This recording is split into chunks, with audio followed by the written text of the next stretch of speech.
ہمیں اور آپ کو چاہیے کہ اس سفر سے ہرگز نہ گھبرائیں. بالآخر اس سفر کو ہر شخص کو طے کرنا. دیکھیے، زندہ رہنا مسافر کی طرح سے، اور مرا ہوا شخص ایسا ہوتا ہے جیسے مسافر اپنے وطن واپس لوٹ جائے. یہ موت یہ آپ کو زمان و مکان کی قید سے آزاد کر دیتی، آپ کو ایک ہمیشگی کی زندگی یہ عطا کرواتی. موت کو شکست دے کر ہی، موت کو شکست دی اس وقت جا سکتی جب انسان مر جائے. موت پر فتح حاصل کرنے کے لیے انسان کو مرنا پڑتا. موت کا ایک بہت بڑا فائدہ یہ کہ آپ موت کے خوف سے آزادی حاصل کر لیتی، اور جو موت سے ڈرتا رہتا ہے وہ بار بار مرتا رہتا ہے، بار بار مرتا ہے، روزانہ اس کو خوف دامن گیر رہتا ہے. اور مرنے کے بعد اس خوف سے انسان کو نجات مل جاتی. وہ موت کا جس کا آنے سے ہم اور آپ اتنے زیادہ ڈرتے ہیں، اصلاً اگر وہ دیکھیں تو وہ آپ کی ہمیشگی کی زندگی کی سالگرہ کا دن ہوگا. وہاں سے آپ کی ہمیشہ ہمیشہ کی زندگی شروع ہو جائے گی. اس دن کو آپ یاد کیا کریں گی کہ دیکھیے وہ دن تھا جہاں سے ہماری ہمیشہ ہمیشہ کی ایسی زندگی شروع ہو گئی کہ اب جس کے بعد اب کوئی موت نہیں. اور اگر آپ دیکھیں، ہر شخص کو بالآخر اس کے گھر کی ہمیشگی کا گھر، اس کی تعمیر کے دوران جو اس کا گھر ہے وہ یہ آپ کے سامنے، اس کا تعمیراتی سامان یہی ہے جو اس وقت آپ کے سامنے. ہم کتنے بلند و بالا اپنے لیے گھر بناتے ہیں، کتنے مضبوط گھر بناتے ہیں، وہ سب یہیں پر رہ جائیں گے. یہی ہے جو اس وقت وہاں پر کام آئے گا. یہ ہے وہ ہمارا دائمی بستر جس پر ہمیشہ سونا ہے. اور یہ وہ گھر ہے جس کو اگر ہم اوپر سے دیکھیں تو ایسا وہ نظر آتا ہے. اس کی بہتری کی، اس کی سجاوٹ کی ہمیشہ ہمیں کوشش کرتے رہنا چاہیے. یہ ہے وہ آپ کے نئے لباس کی تصویریں، نیا لباس کہ جس کو پہن کر ہمیں عالم آخرت کے سفر پر روانہ ہونا. اور یہ قبر جیسے کہ روایتوں میں ہے کہ یہ روزانہ پکارتی اپنے صاحب، اور اس سے کہتی ہے کہ یہ اندھیروں کا گھر، یہ وحشت کا گھر، یہ کیڑوں کا گھر ہے، یہ تنہائی کا گھر، یہاں کے لیے توشہ لے کر آؤ. اور یہاں کوئی رفیق نہیں ہوتے، کوئی ساتھی نہیں، سخت تنہائی کا عالم ہے سوائے ہمارے اچھے اعمال. اعمال اگر اچھے ہوں گے تو ان کے ساتھ بہت سکون اور اطمینان کے ساتھ وقت گزارا جائے گا قیامت تک اور اس کے بعد بھی. اور اگر اعمال برے ہوئے تو مستقل وہ ایسا آزار پہنچانے والے ہوں گے کہ جن سے کوئی گلو خلاصی ممکن نہیں ہے. موت بالآخر سب کو آنی. جس وقت فرشتہ اجل آ جاتا ہے اور اس وقت انسان کف افسوس ملتا رہ جاتا ہے کہ میں نے اپنی عمر کن فضولیات کے اندر ضائع کر دی. کوئی بھی ذی روح یا اس کے علاوہ بھی، جیسے حتیٰ کہ جانور تک ہوتے ہیں، وہ بھی اسی طرح سے مرتے ہیں. ان کے لواحقین بھی ان کے اوپر اسی طرح سے روتے اور چلاتے ہیں. اور کوئی خواہ فقیر ہو یا غنی، سب کا بالآخر انجام یہی. چاہے آپ کتنے گھر اونچے اونچے بنا لیں، کوئی شخص چاہے جھونپڑی میں رہتا ہو، محلات میں رہتا ہو، سب کا بالآخر فائنل ڈیسٹینیشن اور انجام یہ قبر ہے کہ جو کہ اس وقت آپ کے سامنے. ہر وقت انسان کو چاہیے کہ دنیا کی جتنی بھی آسائشیں حاصل کرے اور اس میں منہمک ہونے کی انسان کوشش کرتا رہتا ہے، ہمیشہ اپنے آخرت والے گھر کو اور قبر کو ہمیشہ یاد رکھے. بہت سے لوگ یہ کرتے ہیں کہ سوچتے ہیں کہ قبر کے اندر ابھی تو کچھ سامان وہ ہوگا جو ہم قبر میں ساتھ رکھیں گے. ایک طریقہ کار یہ بھی ہے جو بہت سے لوگوں نے اپنایا ہے کہ دنیاوی وہ مادی چیزیں قبر کے اندر رکھنے کی فکر کے اندر، کہ کرسی بھی ہو، ڈریسنگ ٹیبل بھی ہو، اور بہت ساری اس طرح کی چیزیں. باقاعدہ اس طرح کی قبروں کے اندر لوگوں نے کرنے کا پروگرام بنایا اور اس کو عملی جامہ بھی پہنایا. اور بہت سارے ایسے ہیں کہ جو اپنے مردوں کے قبروں کو بہت اچھا بنا کر رکھتے ہیں اور اس میں کوئی حرج بھی نہیں. لیکن اصلاً اگر دیکھیں تو بات وہی ہے کہ اوپر سے قبریں خواہ کتنی اچھی کیوں نہ آپ کر لیں، اصل میں اندر جو اعمال ساتھ جائیں گے ان کا بہتر ہونا ضروری ہے۔ یہ تو لواحقین اپنی تھوڑی سی تسلی دل کے لیے اس طرح کی سب چیزیں کر لیتے ہیں، اور بہت سارے افراد کیونکہ ٹیکنالوجی کے بہت دل دادا ہوتے ہیں تو موبائل فون کی تصویر بھی مثلا اس کے اوپر کوئی بنا کے لگا لیتے ہیں قبر کے اوپر، تو لیکن اصلاً یہ کہ جتنے بھی اچھے قبریں اوپر سے بنا لی جائیں، لیکن یہ اتنے زیادہ فائدہ مند نہیں، اور یہی وجہ ہے کہ جب یہ بات کہی جاتی ہے کہ اپنے کسی موت کی یاد کے لیے، جیسے شہید دستغیب شیرازی نے بتایا تھا کہ اپنے کسی بھی دوست عزیز رشتہ دار جو مرحوم ہو چکا ہو اس کی تصویر کو ہمیشہ سامنے رکھیں۔ یہ میرے ایک دوست تھے ڈاکٹر علی ضامن رضوی صاحب، عین عالم جوانی میں ان کا انتقال ہوا، میں اکثر ان کی تصویر نکال کے دیکھتا ہوں کہ میرے ساتھ ہوتے تھے، اٹھتے بیٹھتے تھے، لیکن کیا ہے کہ آج اتنا ایکٹیو رہنے والا شخص بھی وہ اس طرح سے قبر کے دامن میں جا پہنچا۔ تو بہرحال یہ تمام چیزیں ایسی ہیں کہ ہمیشہ اپنی موت کو، قبر کو اور آخرت کو اگر کوئی شخص یاد رکھے تو پھر وہ ساری چیزیں کہ جو نیو ایئر کی خوشیاں منائی جاتی ہیں، یہاں ہم نیو ایئر کی خوشیاں منا رہے ہوتے ہیں، ادھر امیر المومنین یہ فرما رہے ہوتے ہیں درود بھیجیے محمد اللہ صلی اللہ علیہ وسلم،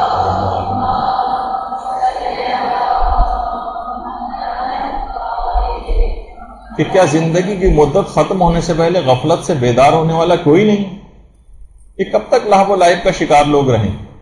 اے لوگو، یہی وقت ہے کہ جب راستے کھلے ہوئے ہیں، چراغ روشن، توبہ کا دروازہ بھی بند نہیں ہوا ہے، اس سے پہلے کہ قلم خشک ہو جائیں اور اعمال نامے لپیٹ دیے جائیں، کچھ کر لو۔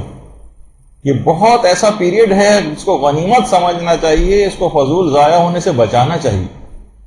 امیر المومنین بار بار یہ سب جملے ارشاد فرماتے تھے، اور یہ بھی کہتے تھے کہ اپنی عمر کو ایسے کاموں میں ضائع کرنے سے بچاؤ جو باقی رہنے والے نہیں، کیونکہ گیا ہوا وقت پھر واپس لوٹ کر نہیں آتا۔ جس کو غور کرنا پڑے گا، اپنے وقت کو ضائع ہونے سے بچانا پڑے گا۔ اور یہ بھی فرماتے تھے کہ اگر تم اپنی عمر کے گزشتہ زمانے سے عبرت حاصل کرتے تو باقی زندگی کی ضرور حفاظت کرتے، لیکن انسان یہ ہے کہ اس کو فراموشی ہو جاتی ہے، نسیان کا مرض اس کو لاحق رہتا ہے، وہ تمام اپنی چیزیں بھول جاتا ہے اور وہی لہو و لعب والی زندگی اور غفلت والی زندگی گزارتا رہتا ہے۔ یہ بھی اگر آپ دیکھیں، بس یہ آپ کا پوری زندگی کا اس کے اندر، اس تصویر کے اندر موجود ہے سفر۔ انسان اللهم صل على محمد وآل محمد، چلتا ہے، پھر پیسہ کمانے لگتا ہے، یہاں تک کہ کماتے کماتے کمر خمیدہ ہو جاتی ہے، ہاتھوں میں لاٹھی آ جاتی ہے، کمر مزید جھک جاتی ہے، ویل چیئر پہ آتا ہے، یہاں تک کہ بیڈ پہ آتا ہے، اور پھر اپنی قبر پر جا پہنچتا ہے۔ یہ اس کی پوری لائف ہے۔ اگر کسی شخص کو چاہیے کہ اکثر اور بیشتر اس کو دیکھا کر کہ وہ کون سے مرحلے میں آ چکا، وہ کتنا قریب ہوتا جا رہا ہے اپنی اس منزل کے ساتھ، اپنی اس منزل سے کتنا قریب ہوتا چلا جا رہا ہے، یہ ہمیشہ انسان کو اس کو کوشش کرنی چاہیے، اور اس سلسلے میں غور و فکر کرنا چاہیے کہ اسے آئندہ کیا کرنا۔ جب ہی کہا جاتا ہے کہ موت آپ کو پروقار بناتی، آپ کی غیر سنجیدہ پن اور آپ کا جو احمقانہ پن ہے اس کو ختم کرتی، مر کر انسان کتنا زیادہ سوبر ہو جاتا ہے۔ مرنا بہرحال ہر شخص کو ہے، اور موت فقط ایک مرتبہ نشانہ لیتی، اور پھر اس کا آج تک نشانہ کبھی خطا نہیں گیا۔ تو بہرحال ہرگز بھی نہ ڈریں اس سے، موت سے، کیونکہ یہ سب بھی روایت میں یہ بات آئی ہے کہ موت کو ایک بہترین تحفہ قرار دیا گیا۔ یہ بات جان لیجیے کہ اصل مسئلہ موت نہیں، اصل مسئلہ زندگی۔ آپ یقین جانیے کہ موت آسان ہے، زندگی گزارنا بڑا مشکل ہے۔ سوال یہ نہیں ہے کہ ہم کیسے مریں گے، اصل سوال یہ کہ ہم زندگی کیسے گزاریں۔ اپنی موت سے نہ ڈریں، اپنی زندگی سے ڈریں۔ اتنی نافرمانیوں کے ساتھ زندگی گزارنا یہ واقعی ڈرنے کے قابل، اتنی نافرمانیوں کے ساتھ زندگی گزارنا۔ اور اگر یہی لاپرواہی والی زندگی گزارتے رہے تو یقین کیجئے کہ ایک موقع ایسا آئے گا کہ نشان عبرت بن کر پڑے ہوں گے۔ نشان عبرت اور صرف یہی نہیں بلکہ بعد کے مناظر کو بھی دیکھنا چاہیے. دیکھیے بہت ساری چیزیں ہو سکتا ہے لوگ کہیں گے بھائی جناب یہ تو بڑا اس قسم کی خوفناک تصویریں دکھا کے آپ جو ہے وہ بہت لوگوں کو جو ہے وہ پہنچا رہے ہیں نفسیاتی طور پر. نہیں، انجام کو ہمیشہ مد نظر رکھنا چاہیے کہ واقعی نشان عبرت بن کر پڑا رہنا اور فسق و فجور کی زندگی گزار لینا اور قبر میں جا پہنچنا یہ بہت سے عذابوں کا باعث بنے گا. اور بلا مقصد اور بلا ہدف تو سب کو مر ہی جانا ہے بالآخر. اسپتال میں پڑے ہوں گے کسی جگہ، ڈاکٹر حضرات آپریشن کر چکے ہوں گے، کوئی فائدہ نہیں، کوئی نتیجہ نہیں، یہاں تک کہ منہ پر کپڑا ڈال دیا جائے بلا مقصد اور بلا ہدف. لوگ کھیل رہے ہوتے ہیں اور کھیلتے کھیلتے مر جاتے ہیں. کتنے فٹ بال کے کھلاڑی ایسے ہیں جو کھیلتے کھیلتے مر گئے. کتنے افراد ایسے ہیں جو بھیک مانگ رہے ہیں اور ایک دم سے فرشتہ اجل آیا اور ان کو آ کر ان کی روح کو لے گیا. اور اسی طرح سے کتنے ہمارے بزرگ حضرات ایسے ہیں کہ جو اپنی ریٹائرڈ لائف فضول وقت کے اندر ضائع کر رہے ہیں. بس ایسے ادھر بیٹھ کے اخبار دیکھ لیا، ادھر بیٹھ کے اخبار دیکھ لیا، یہ ٹی وی دیکھ لیا، ڈرامے دیکھ لیے، فلمیں دیکھ لی، اور اس طرح سے اپنے وقت کو ضائع کرتے چلے جاتے ہیں. تو بہرحال یہ تمام چیزیں ایسی ہیں کہ کیا بہتر نہیں ہے کہ ائمہ کی سیرت کی پیروی کرتے ہوئے کسی عظیم مقصد کے لیے جان دی جائے. یہ بھی تو ایک بوڑھے وہ دکھائے تھے اس سے پہلے، ایک بوڑھے ہی ہیں، یہ بھی قبر میں جا پہنچے. آیت اللہ شیخ جواد تبریزی، قبر سے ان کی پیٹھ لگی ہوئی ہے، قبر میں اندر لیٹے ہوئے ہیں، لیکن اپنی پوری بھرپور زندگی علوم اہل بیت کی تبلیغ میں گزاری. آیت اللہ بہجت، آیت اللہ تقی بہجت قومین، یہ آپ کے سامنے پوری زندگی کس انداز سے گزاری. انتہائی تقویٰ پر وہی عمر جو سب لوگ لے کر آئے، یہ بھی لے کر آئے، لیکن یہ کتنے کامیابی والے انجام کو اپنے ساتھ لے کر گئے. اور ہم فضول وقت، یہی موقع ہمیں بھی دیا گیا ہے لیکن ہم اپنے وقت کو ضائع کرتے چلے جاتے ہیں. اسی طریقے سے کتنے افراد ایسے ہیں جو راہ خدا میں اپنی جانیں انہوں نے دی. آیت اللہ مرتضی مطہری، آیت اللہ دست غیب شیرازی، ان کی کتنی بار آپ کو ان کی شہادتوں کی تصاویر جو ہم دکھا چکے. تو بہرحال یہ تمام چیزیں دیکھیے ایسی ہیں، شہادت اور خدا کی راہ میں جان دینا یا خدائی مشن کے اندر جان دینا، چاہے اپنے بستر ہی پر موت کیوں نہ آ رہی. تبلیغات میں کوئی شخص گزار رہا ہو اپنے وقت کو اور بستر پہ چاہے موت کیوں نہ آ جائے. تو آپ دیکھیں کتنے شہداء ایسے ہیں کہ جب امیر المومنین کے چہرے کی زیارت ہوتی ہوگی تو ایسی مسکراہٹیں چہرے پر آئی جاتی ہیں.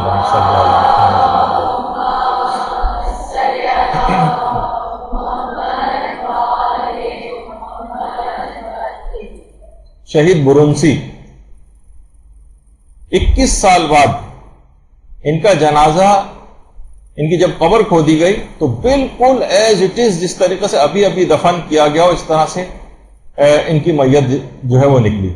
یعنی شہید کے متعلق بھی ایک دفعہ ہماری موت کے سلسلے میں گفتگو ہوئی تھی، تو کن اعمال کی وجہ سے جسم خراب نہیں ہوتے اس میں ایک شہید کے جسم کا بھی تذکرہ آیا تھا.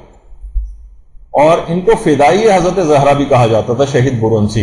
21 سال بعد بھی بالکل کفن تو خیر میدان جنگ کے شہداء کو ویسا کفن نہیں دیا جاتا، ان کا اپنا لباس ہی جنگ کا خون آلودی چاہے کیوں نہ ہو اسی میں دفن کیا جاتا، بالکل ویسے ہی جیسے 21 سال میں بھی کوئی تبدیلی واقع نہیں ہوئی. کہ خود حضرت زہرا سے اس قدر عقیدت و محبت کرتے تھے، کہتے تھے کہ بلکہ اظہار کرتے تھے اس خواہش کا کہ جس طریقے سے ان کی قبر بے نام اور گمنام ہے، یعنی کسی کو ان کی قبر کا پتہ نہیں، میں چاہتا ہوں کہ میری قبر بھی لوگوں کو پتہ نہ چلنے پائے. لیکن کیا ہے کہ ان کی اس خواہش کہ پورے عالم میں شہید برونسی کا نام جو ہے وہ مشہور ہو گیا. یہ والی دعا تو ان کی پوری نہیں ہوئی، لیکن بہرحال لوگوں کو دکھانا اور اس کے اعتبار سے جو اخلاص ان کے اندر پایا جاتا تھا، اپنی زندگی چاہے وہ جان اسی میں دی، چاہے میں نے کہا کہ چاہے میدان جنگ میں جان دی جائے، چاہے اپنے بستر پر، بس مشن جو اہل بیت کی راہ ہے اس کے اوپر انسان اپنی جان دی. جب امام حسین علیہ السلام فرماتے تھے اللہم صلی علی محمد،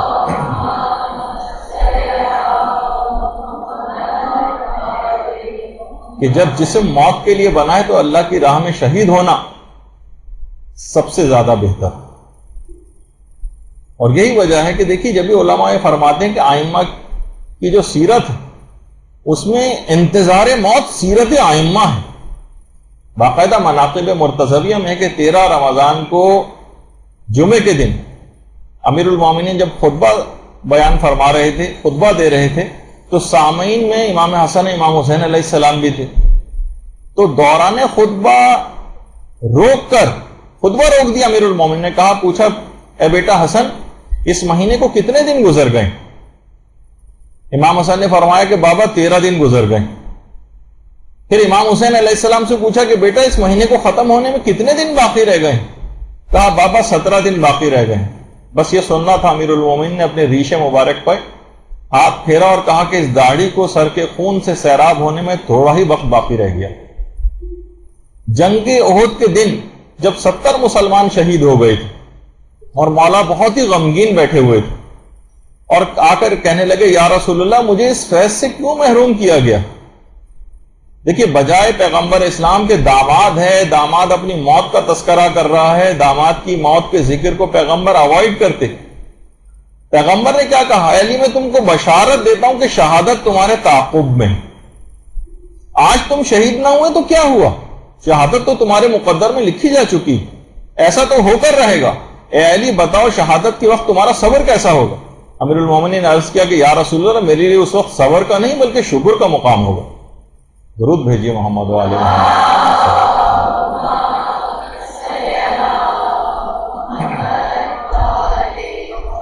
اور یہ کس وقت کی بات ہے؟ جنگ احد جس وقت واقع ہوئی تھی امیر المومنین کی عمر مبارک اس وقت فقط 25 سال تھی. 25 سال. اور حضرت زہرا سے بالکل نئی نئی شادی ہوئی تھی اور اس وقت فقط امام حسن علیہ السلام کی ولادت باسعادت ہوئی تھی. دیکھیے ہم موت کا تذکرہ کرتے ہوئے ڈرتے ہیں, خاص طور پر جو افراد, یعنی مشورہ بھی ہے اور آج کل کے ڈاکٹر حضرات بھی ویسے بھی عام طور پر لوگوں کہتے ہیں یہ بات کہ خاص طور پر جو شخص بھی مرض موت میں گرفتار ہو, اب معلوم ہو کہ بھائی اس کا وقت قریب ہے, آثار و قرائن اور علامات سے ظاہر ہو رہا ہے, تو اس کو لازمی طور پر اس بات کی اطلاع کر دینی چاہیے. اس کو بتا دیں کہ بھائی اس طرح کا معاملہ ہے, تمہاری زندگی اس میں جا سکتی ہے. اب تم اس بتانے کا فائدہ یہ ہوگا کہ بھائی وہ توبہ کی طرف مائل ہو جائے گا, کچھ وصیتیں کر لے گا, اور ہو سکتا ہے کہ اس طرح سے بتانے سے جو اعمال وہ انجام دے گا اس کے بعد ہو سکتا ہے کہ وہ زندگی کی طرف لوٹ آئے یا کم سے کم کلمے پر ہی اس کا خاتمہ ہو جائے. یعنی وہ اس بات کے لیے تیار ہو جائے کہ جب میری طبیعت خراب ہو تو مجھے اس طرح سے کر دینا چاہیے. یعنی ایک چیز تو میں نے اپنی آنکھوں سے دیکھی تھی. ایک دفعہ میڈیکل کالج کے ابتدائی دنوں میں ایک دفعہ ٹائیفائڈ بخار ہوا تھا مجھے. اپنا ذاتی ایک ایکسپیرینس بتا رہا ہوں جو میں نے اپنی آنکھوں سے دیکھا. تو وہاں جو بھی ساتھی ڈاکٹر حضرات تھے, جو سینئرز تھے, انہوں نے کہا کہ یہاں پر آئی سی یو ہے, یہاں اچھی کیئر ہو جائے گی, ذرا جلدی ٹھیک ہو جاؤ گے, یہاں ایڈمٹ ہو جاؤ. میں ایڈمٹ ہو گیا. 6-7 اس آئی سی یو کے اندر پیشنٹس تھے. روزانہ تقریباً میں دیکھتا تھا کہ آج اس فلاں پیشنٹ کا انتقال ہوا میرے سامنے, آج اس کا انتقال ہوا, آج اس کا انتقال ہوا. دل میں ڈر بھی رہا ہوتا تھا اس کے بعد اتنے بیڈ کا نمبر تو میرا ہے اس کے بعد. تو بہرحال وہاں پر میں نے ایک خاتون کا ایک بڑا اچھا طرز عمل دیکھا. اس کا شوہر وہاں پر بالکل آخری اپنے ایام گزار رہا تھا, آخری لمحات, حلق سے خڑخڑاہٹ کی آوازیں نکل رہی تھی, لیکن وہ مستقل اس پر کہتی تھی کہ تم کلمہ پڑھو, لا الہ الا اللہ, لا الہ الا اللہ, محمد رسول اللہ, اس طرح سے کر کے بار بار کلمے کی تکرار کرواتی تھی. یہاں تک کہ میں نے اپنی آنکھوں سے دیکھا کہ اسی کلمے کی تکرار کرتے کرتے ہی اس کا انتقال ہوا. تو بعض اوقات دیکھیے اس طرح سے ہوتا ہے کہ یہ مریض کو بتانا, اس کو اس بات کا احساس دلانا کہ جب کلمہ پڑھوایا جا رہا تو ہو سکتا ہے کہ اس کے لیے ایک فائدہ مند چیز ہو جائے, وہ کلمے پر اس کا اختتام ہو جائے گا یا اس کی برکت سے اس زندگی کی طرف لوٹ آئے گا. یہاں آخری وقت تک مریض سے باتیں چھپائی جاتی کہ نہیں تم ٹھیک ہو جاؤ گے اور کوئی ایسی بات نہیں, اور یہ اور وہ, اس طرح سے کچھ نہ کچھ اس کو احساس ضرور دلا دینا چاہیے تاکہ کم سے کم توبہ کر کے دنیا سے جائے. اسی طریقے سے امیر المومنین علیہ الصلوۃ والسلام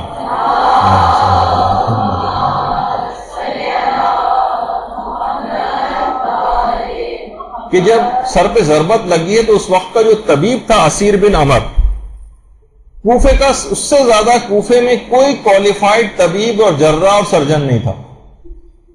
اس نے جو اس زمانے کے ظاہر جو طریقہ کار تھا, اس نے دمبے کے پھیپڑے کی نلی کو گرم کر کے امیر المومنین کے سر کے زخم میں بھری تھی اور زخم کا معائنہ کرنے کے بعد کہا تھا, دیکھیے وہی بات جو میں اس سے پہلے کہہ رہا تھا کہ بتا دینا چاہیے. خیر امیر المومنین کو تو بات پتہ تھی, لیکن ہمارے لیے کہا کہ یا امیر المومنین اگر کوئی وصیت ہو تو کر لیں, دشمن کا وار آپ کے مغز تک سرایت کر گیا، بہار الانوار میں بھی ہے، منتہی الاعمال میں بھی۔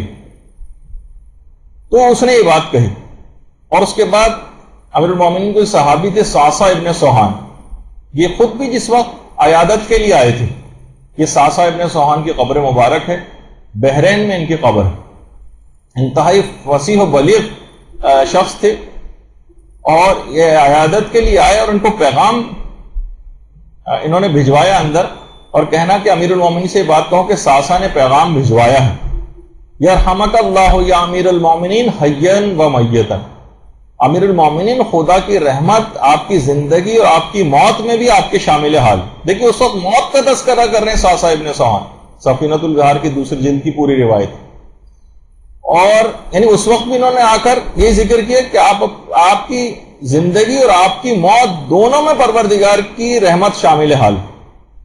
اور شہادت کے بعد بھی جب امیر المومنین علیہ السلام کو دفن کر دیا گیا تھا تو ان کی قبر مبارک پر تشریف لائے تھے صعصع ابن سوحان، ایک ہاتھ دل پر رکھا تھا اور دوسرا ہاتھ سے مٹی قبر کی اٹھا کر اپنے سر پر ڈالی تھی، اور کہا تھا بے ابی انت و امی یا امیر المومنین، میرے ماں باپ آپ پر فدا ہوں امیر المومنین، ہنیئا لک یا ابو الحسن، اے ابو الحسن خوشگوار ہو آپ کے لیے وہ سب عزتیں اور سعادتیں جو اس موت کے ذریعے آپ نے اس موت کے ذریعے مقام اور مرتبہ پروردگار کے ہاں حاصل کیا، وہ خوشگوار ہوں آپ کے لیے۔ بہار کی بھی 42ویں جلد کے اندر یہ روایت۔ پھر صعصع ابن سوحان پھوٹ پھوٹ کر رونے لگے، اور امام حسن اور امام حسین علیہ السلام بھی اس وقت قبر مبارک پر موجود تھے۔ تو بہرحال دیکھیے امیر المومنین کا اس لحاظ سے بھی تذکرہ آنا ضروری تھا کہ بہرحال ان کی ولادت کے ایام کا یہ مہینہ ہے، کہ بہرحال ڈرنے کی کوئی بات نہیں۔ دیکھیے کتنے سے ہمارے غلام علی وزیری صاحب بڑی اچھی بات کہتے ہیں کہ سارے عالم تو آپ کراس کر چکی ہیں، عالم ناسوت میں آپ تھیں اس سے پہلے، اس کے بعد عالم ناسوت سے عالم ذر میں آپ کی روح جو ہے ٹرانسفر ہوئی، اس کے بعد آپ رحم مادر میں آئیں، پھر اس دنیا کے اندر آپ آئیں، اب صرف ایک ہی مرحلہ تو باقی رہ گیا ہے، اور اس کے بعد ہمیشہ ہمیشہ کی زندگی شروع ہونے والی۔ کتنے سارے سفر تو آپ کر چکی ہیں، یہ بھی پچھلے عالموں کی طرح سے، جس طرح بالکل سیف اینڈ ساؤنڈ طریقے سے آپ ایک عالم سے دوسرے عالم میں منتقل ہوتی چلی گئیں، اور آپ نے دیکھا کہ کوئی آپ کو نقصان لاحق نہیں ہوا۔ انشاءاللہ آپ دیکھیں گے کہ اس کے بعد بھی کوئی ایسا مسئلہ نہیں ہے، صرف یہ کہ اپنے اعمال کو ٹھیک کرنے کی ضرورت۔ تو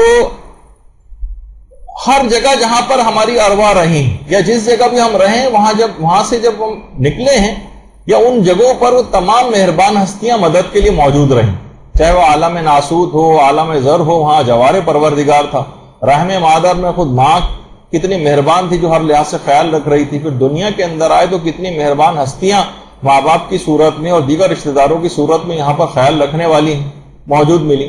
تو خدا نے کتنا ہمارا خیال رکھا، کتنی نعمتیں ہم کو دی ہیں، پھر ہم جب پیدا ہوئے تو پھر دولت ایمان بھی ہم کو دی۔ تو یہ کیسے ممکن ہے کہ اتنی نعمتیں دینے کے بعد وہ آخری وقت میں آپ کا ساتھ چھوڑ دے کہ جب آپ منزل پر پہنچنے والی ہیں؟ جب ہی امیر المومنین یہ بات بیان فرماتے تھے کہ دنیا میں الطاف الہی کے نمونے دیکھ کر مجھے یقین ہو چلا ہے کہ وہ پروردگار جس نے اب تک اتنا زیادہ ہر موقع پر ہماری مدد کی ہے، وہ انشاءاللہ آخری موقع پر بھی ضرور مدد کرے گا، جو امیر المومنین کی حدیث کا مفہوم ہے کہ انشاءاللہ یہ والا موقع بھی یہ گزر ہی جائے گا۔